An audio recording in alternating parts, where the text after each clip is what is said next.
മരണമെന്നത് ക്ഷണിക്കപ്പെടാത്ത അതിഥിയാണ്.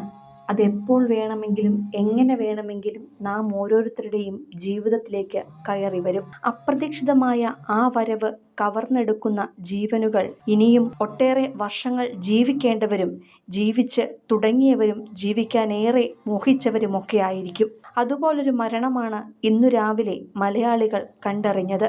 രാവിലെ ഓഫീസിലേക്ക് പോകുവാൻ അച്ഛനോടും അമ്മയോടും യാത്ര പറഞ്ഞിറങ്ങിയ നന്ദന എന്ന പെൺകുട്ടി തിരിച്ച് വീട്ടിലേക്കെത്തിയത് നിശ്ചലമായ ചേതനയറ്റ മൃതദേഹമായാണ്. വീട്ടിൽ നിന്നും ഇറങ്ങി മിനിറ്റുകൾക്കിപ്പുറം അവളെ തേടിയെത്തിയ മരണം ഉൾക്കൊള്ളാൻ പോലും പ്രിയപ്പെട്ടവർക്ക് സാധിച്ചിരുന്നില്ല. അത് തങ്ങളുടെ മകളായിരിക്കല്ലേ എന്ന് നെഞ്ചുരുക്കി പ്രാർത്ഥിച്ച് ആശുപത്രിയിലേക്ക് പാഞ്ഞെത്തിയ നന്ദനയുടെ പ്രിയപ്പെട്ടവർക്ക് ഇപ്പോഴും കണ്ണീരും മനസ്സിനേറ്റ മുറിവും ആഘാതവും കുറഞ്ഞിട്ടില്ല. ഇന്നലെ രാവിലെയായിരുന്നു നന്ദനയുടെ ജീവനെടുത്ത ആ ദാരുണമായ വാഹന അപകടം സംഭവിച്ചത്.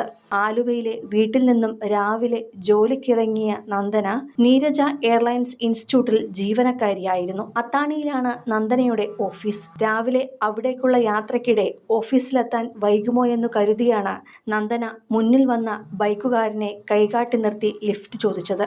അങ്ങനെ അത്താണി സ്വദേശിയും 22-കാരനുമായ അശ്വിൻ ആന്റണിക്കൊപ്പം ഓഫീസിലേക്ക് പോകവെയാണ് ഇരുവരും സഞ്ചരിച്ചിരുന്ന ബൈക്കിന് മുന്നിലെ ലോറി അശ്രദ്ധമായി വെട്ടിത്തിരിച്ചതും അപകടം സംഭവിച്ചതും. ദേശീയപാതയിൽ നിർത്തിയിട്ടിരുന്ന ഗ്യാസ് സിലിണ്ടർ ലോറിയാണ് പൊടുന്നനെ വലത്തോട്ട് തിരിച്ചതും തുടർന്ന് അപകടം സംഭവിച്ചതും.